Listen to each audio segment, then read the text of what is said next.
নমস্কার বন্ধুরা, আজকে আবারও আমার একটি পুরনো বনসাই নিয়ে আপনাদের সামনে চলে এসেছি। যে গাছটিকে আপনারা দেখতে পাচ্ছেন এটি একটি ফাইকাস মাইক্রোকার্পার বনসাই, যেটিকে ফাইকাস মানে গ্রিন আইল্যান্ড বলা হয়, বাংলায় একে চায়না বট বা চাইনিজ বট বলা হয়। তো গাছটি আমার খুব পুরনো একটি বনসাই, মানে প্রায় 12 বছর অন্তত হবে। গাছটি আমার সঙ্গে 12 বছর ধরে রয়েছে, ছোট থেকে একে তৈরি করেছিলাম।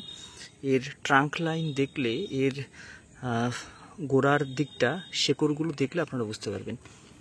দেখুন কি পরিমাণ মোটা, দেখুন এটা আমার আঙুলের সঙ্গে একটু মেলালে আপনারা হয়তো অনুমান করতে পারবেন এর শেপটা। দেখুন কি পরিমাণ গ্রোথ গাছটির।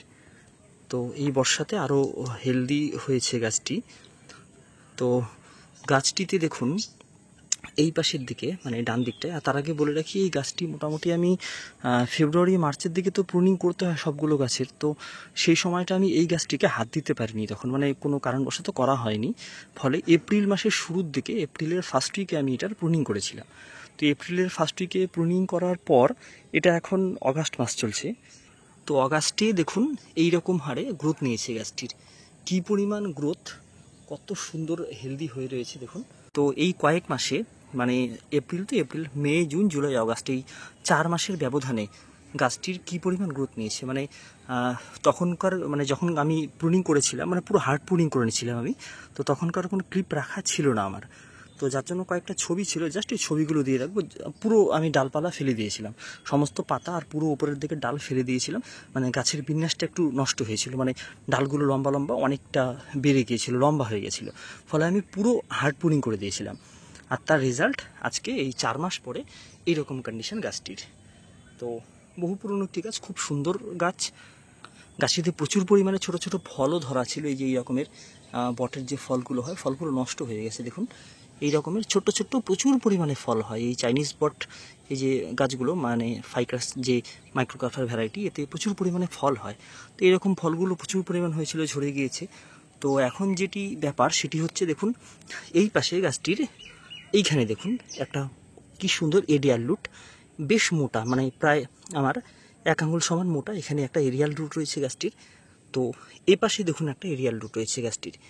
এই দিকের অংশে কোনো এরিয়াল রুট ছিল না গাছটির। তো গাছটি একটু বেমানান শেপ লাগছিল।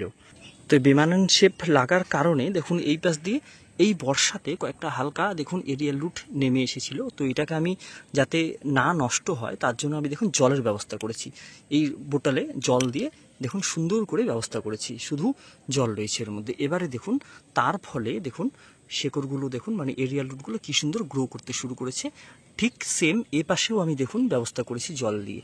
দেখুন এই পাশেরটা দেখলে আপনারা অনুমান করতে পারবেন খুব সহজেই। দেখুন এবারে এটা দেখুন কি সুন্দর গ্রোথ নিয়েছে। তো এটাও আরও কয়েকদিন আমি রাখবো, তারপরে মাটির সঙ্গে আমি এরকম ধরিয়ে দিলে আস্তে আস্তে এইরকম মোটা হবে, তারপরে এইরকম মোটা হয়ে বাস মোটামুটি ধরে নেবে। তো এই পাশের দিকেও যখন নাকি এরিয়াল রুটগুলো নামবে তখন গাছটা আমার প্রপার শেপে আসবে। তো এই উপায়ে এইরকমভাবে ঝুড়িগুলো নামাতে হয়। বটজাতীয় গাছের এরিয়াল রুটগুলো যখন নামে তখন সেগুলোকে এইভাবে, এই উপায়ে বড় করে নিতে লাগে যাতে নষ্ট না হয়, এটাই উপায়। তো এইরকম প্রসেস আমি করে থাকি। তো আপনারাও চাইলে আপনাদের গাছের সঙ্গে এরকম প্রসেসগুলো অ্যাপ্লাই করলে পরে খুব সহজে এরকম গাছগুলো আরও অনেক এজেড দেখায়, বেশি বয়স্ক দেখায়, আর তখনই বনসাইয়ের খুব সুন্দর অ্যাট্রাকটিভ একটা লুক চলে আসে। তো কেমন লাগলো ভিডিওটি, কেমন লাগলো আমার এই প্রসেসটি, তা অবশ্যই কমেন্টে জানাবেন। চ্যানেলে নতুন হয়ে থাকলে সাবস্ক্রাইব করে পাশে থাকবেন। ভালো থাকবেন। আবারও কোনো অন্য ভিডিওতে আপনাদের সঙ্গে দেখা হচ্ছে। তো খুব সুন্দর, আমার খুব প্রিয় একটি গাছ এটি। কেমন লাগলো তা অবশ্যই জানাবেন গাছটি সম্পর্কে।